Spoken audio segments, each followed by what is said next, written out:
আসসালামু আলাইকুম, স্বাগত জানাচ্ছি আরটিভির দুপুরের সংবাদে। আপনাদের সঙ্গে আছে আমি সৈয়দা সাদিয়া বেনাজির। মধ্যপ্রাচ্যে চলমান যুদ্ধ পরিস্থিতিতে বাংলাদেশে তেলের সংকট হতে পারে এমন আশঙ্কায় গেল কয়েকদিন হলো হুড়োহুড়ি চলছে তেলের পাম্পগুলোতে। প্রায় প্রতিটি পাম্পে দেখা যাচ্ছে ব্যক্তিগত গাড়ি ও মোটরসাইকেলের দীর্ঘ লাইন। যদিও সরকারের পক্ষ থেকে বলা হয়েছে দেশে কোনো তেলের সংকট নেই, তারপরও সাধারণ মানুষের আশঙ্কা হতে পারে তেলের সংকট।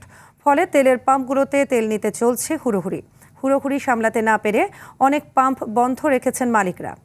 এমন পরিস্থিতিতে সরকার রেশনিং পদ্ধতি চালু করে। একটি মোটরসাইকেল দিনে সর্বোচ্চ 2 লিটার, ব্যক্তিগত গাড়ি দিনে সর্বোচ্চ 10 লিটার জ্বালানি তেল নিতে পারবে। এছাড়াও জিপ এবং মাইক্রোবাস দিনে 20 থেকে 25 লিটার, পিকআপ ও লোকাল বাস দিনে 70 থেকে 80 লিটার ডিজেল নিতে পারবে। অন্যদিকে দূরপাল্লার বাস, ট্রাক, কাভার্ড ভ্যান বা কন্টেইনার ট্রাক দৈনিক 200 থেকে 220 লিটার পর্যন্ত জ্বালানি তেল সংগ্রহ করতে পারবে।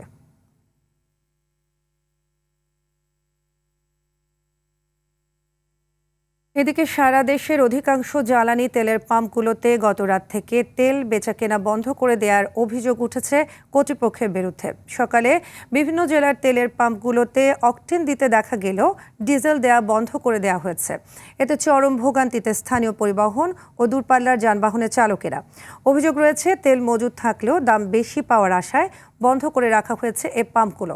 এদিকে স্থানীয় প্রশাসন মনিটরিং করলেও মানছেন না পাম্প কর্তৃপক্ষ।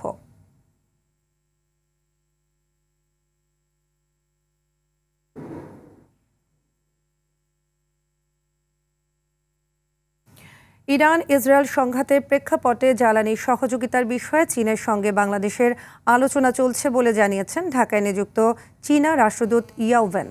সকালে সচিবালয়ে অর্থমন্ত্রী আমির খসরু মাহমুদ চৌধুরীর সঙ্গে বৈঠক শেষে তিনি জানান, নতুন সরকারের অগ্রাধিকারভুক্ত কয়েকটি প্রকল্প নিয়েও আলোচনা হয়েছে। এছাড়া নতুন সরকার গঠনের প্রথম 3 সপ্তাহেই চীনের 4টি কোম্পানি বাংলাদেশে প্রায় $100 মিলিয়ন বিনিয়োগের প্রতিশ্রুতি দিয়েছে, যা বাস্তবায়িত হলে প্রায় 10,000 মানুষের কর্মসংস্থান তৈরি হতে পারে। We all discuss. It is one of the priority cooperation between China and this new government, and we seek the support of new government. We wish it could be some tangible progress in the near future.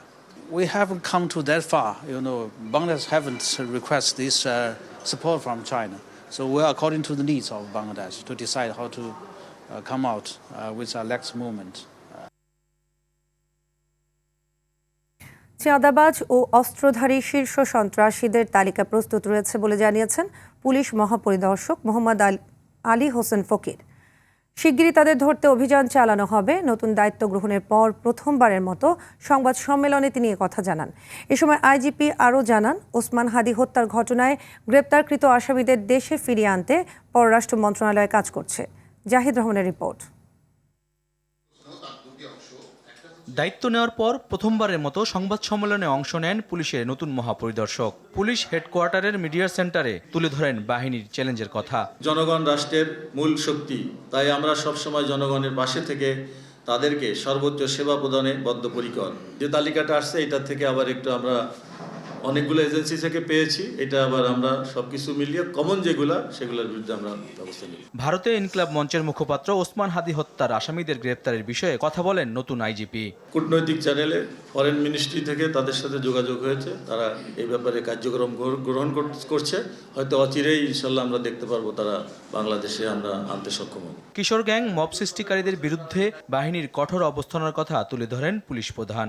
যারা খারাপ লোক, যারা আইন মানতে চায় না, এই mob culture করতে চায়, মাদক ব্যবসায়ী, এদের বিরুদ্ধে সামাজিক সচেতনতা গড়ে তোলেন। আর আপনার সন্তানরা যে মাদকের সাথে জড়িত, যে কিশোর গ্যাং বলি, এদেরকে আপনারা যদি কন্ট্রোল নিজেরা না করতে পারেন, আপনারা লিখিত দিয়ে আমাদেরকে বলেন, আমরা সংশোধনী কেন্দ্রে পাঠাবো।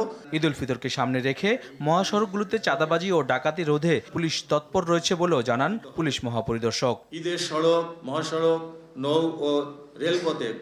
জাহিদ রহমান, আরটিভি, ঢাকা। চট্টগ্রামের সন্ত্রাসীদের অভয়ারণ্য সলিমপুরে যৌথ বাহিনীর অভিযান এখনও চলছে। 3000-এর বেশি আইনশৃঙ্খলা রক্ষাকারী বাহিনীর সদস্য এই অভিযান পরিচালনা করছে বলে জানান এডিশনাল ডিআইজি। বিভিন্ন দিক থেকে পরিচালিত হওয়া এই অভিযানে বেশ কয়েকজনকে আটক করা হয়েছে। তবে স্থানীয়দের অভিযোগ শীর্ষ সন্ত্রাসী ইয়াসিন বোরকা পরে পালিয়ে গেছে। এদিকে সাংবাদিকদের ভেতরে প্রবেশে বাধা দেয়া হচ্ছে বলেও অভিযোগ তুলছেন একাধিক সাংবাদিক।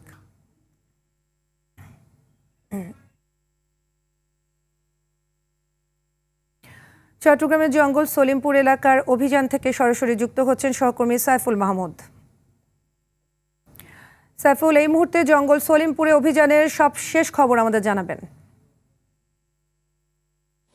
জি সাদিয়া, আসলে যেমনটি বলেছেন, স্বাধীনতার পর এই প্রথম সবচেয়ে বড় কিন্তু আসলে এইখানে অভিযান হয়েছে। এর আগে কখনোই কিন্তু আসলে অভিযান করে সফল হয়নি আইন শৃঙ্খলা রক্ষাকারী বাহিনী।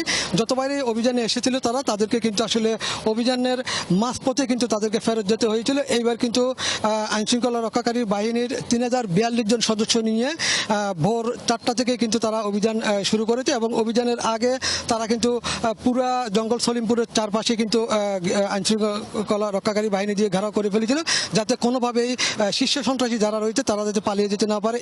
এরপরও এলাকাবাসী অভিযোগ করে বলেছেন শীর্ষ সন্ত্রাসী বোরকা পরে তিনি পালিয়েছেন। এবং এখানে কিন্তু কিছুক্ষণ আগে চট্টগ্রাম রেঞ্জের ডিআইজি তিনি বের হয়ে সাংবাদিকদের সাথে ব্রিফিং করেছেন। তিনি বলেছেন এখন এই পুরো অঞ্চলটাই কিন্তু এখন পুলিশের নিয়ন্ত্রণে রয়েছে এবং এখানে দুটি ক্যাম্প বসানো হবে, একটি হচ্ছে র্যাবের এবং আরেকটি পুলিশের। এই দুটি ক্যাম্প থাকবে যাতে কোনোভাবেই সন্ত্রাসীরা এর পর থেকেই, এই অভিযানের পর থেকে যাতে আর নিয়ন্ত্রণ নিতে না পারে সেজন্য। তবে আর 1 ঘন্টা অভিযান হবে, এরপরেই তারা আজকের জন্য অভিযান সমাপ্ত করবে। যদি পরিস্থিতি অবলোকন করে তারা কিন্তু হয়তো কালকে পরশু আবার অভিযান চালাতে পারে। তবে এই মুহূর্তে কিন্তু আর 1 ঘন্টা অভিযান হবে, এরপরে শেষ। কিন্তু একটু জানিয়ে রাখি, সেটি হচ্ছে যে এই চলতি বছরের 19শে জানুয়ারি এক র্যাব সদস্যকে কিন্তু পিটিয়ে হত্যা করে এখানকার শীর্ষ সন্ত্রাসীরা। তার আগে এখন টিভির বুরু চিফ এবং তার ক্যামেরাম্যানকে মারধর করে এবং তাদের ক্যামেরা ভাঙচুর করে। তার আগে এডিসির গাড়ি বহর থেকে ইউপি মেম্বারকে নামিয়ে পিটিয়েছেন, রক্তাক্ত করেছেন। এবং সবকিছু মিলিয়ে কিন্তু আসলে এই জঙ্গল সলিমপুর একটি সন্ত্রাসীদের অভয়ারণ্য পরিণত হয়েছে। এবং যার শুধু যে চট্টগ্রাম সেটাও না, বাংলাদেশের যেখানেই কিন্তু আসলে সন্ত্রাসীরা অপরাধ সংগঠিত করতো এখানে এসে কিন্তু আসলে তারা আশ্রয় নিত। সেই জন্য এটি ছিল কিন্তু আসলে একটি বাংলাদেশের মধ্যে আলাদা একটি রাজ্য। এখানে কিন্তু অন্য কারো শাসন চলতো না, শুধুমাত্র ইয়াসিনের শাসনই চলতো। যারা আসলে ভিতরে প্রবেশ করতো তারা কিন্তু ইয়াসিন বাহিনীর প্রধান ইয়াসিনের কাছ থেকে পাস নিয়ে ভিতরে প্রবেশ করতো। এর বাইরে কিন্তু ঢুকার কোনো সুযোগ ছিল না। এবং পুরো পাহাড় জুড়ে প্রায় কয়েক হাজার কিলোমিটার এলাকা জুড়ে কিন্তু আসলে ইয়াসিন বাহিনী সিসি ক্যামেরা রেখেছেন, যাতে কেউ আসলে কিন্তু সাথে সাথে তার সিসি ক্যামেরার আওতায় চলে আসেন। সেই জন্য সে আগে থেকে সতর্ক হয়ে যেত। র্যাবের অভিযানের খবর কিছুটা সে পেয়ে যে র্যাব যে পথে অভিযান পরিচালনা করবে সেখানে সে কিন্তু খাল কেটে ছিল এবং একটা ট্রাককে কিন্তু অকেজো করে রাখা হয়েছিল। এরপরও র্যাব। রাজশাহীর বাঘায় সিএনজি ও নসিমন গাড়ির মুখোমুখি সংঘর্ষে সিএনজি চালক সহ 3 জন নিহত ও 2 জন আহত হয়েছেন। সকাল 7টার দিকে বাঘা লালপুর সড়কের চণ্ডীপুরে এক দুর্ঘটনা ঘটেছে। পুলিশ জানায় লালপুরের নওপাড়া থেকে যাত্রী নিয়ে বাঘায় যাবার পথে চণ্ডীপুর এলাকায় পৌঁছালে বাঘা থেকে ছেড়ে আসা একটি নসিমনের মুখোমুখি সংঘর্ষ হয়। এতে ঘটনাস্থলে চালক সহ 3 জন নিহত হন। নিহতদের মরদেহ হাসপাতালের মর্গে পাঠানো হয়েছে। পরবর্তী আইনানুগ ব্যবস্থা শেষে মরদেহ পরিবারের কাছে হস্তান্তর করা হবে বলে জানিয়েছে পুলিশ।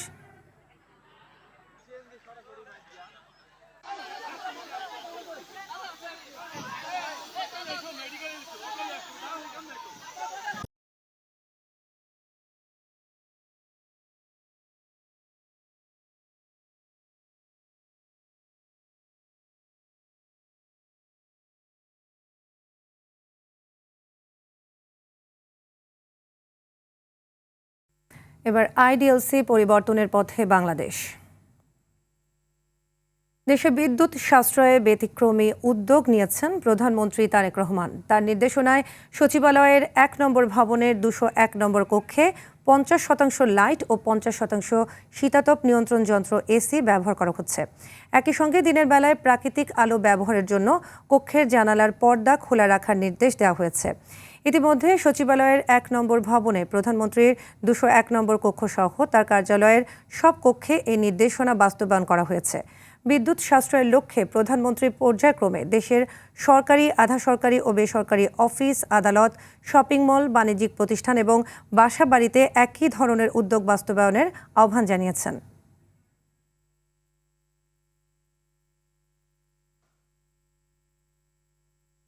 এবার খেলার খবর। নারী এশিয়া কাপে টিকে থাকার লড়াইয়ে গ্রুপ পর্বে নিজেদের শেষ ম্যাচে আজ মাঠে নামবে বাংলাদেশ। পার্থের রেক্ট্যাঙ্গুলার স্টেডিয়ামে বাংলাদেশ সময় বিকেল ৩টায় আফ্রিদাদের প্রতিপক্ষ উজবেকিস্তান। টানা 2টি করে পরাজয়ের পর বাংলাদেশ ও উজবেকিস্তানের এশিয়ান কাপে টিকে থাকার স্বপ্ন এখন সুতোয় ঝুলছে। এশিয়া কাপ থেকে বিদায় হলে মৃত্যু হবে বিশ্বকাপ ও অলিম্পিক স্বপ্নেরও।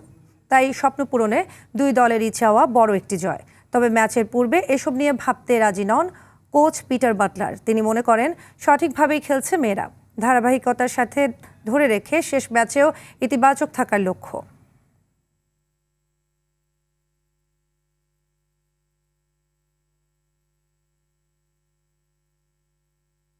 দুপুরের সংবাদ এ পর্যন্তই। জেলার সংবাদ বিকেল 4:45টায় দেখার আমন্ত্রণ রইল। ধন্যবাদ সবাইকে।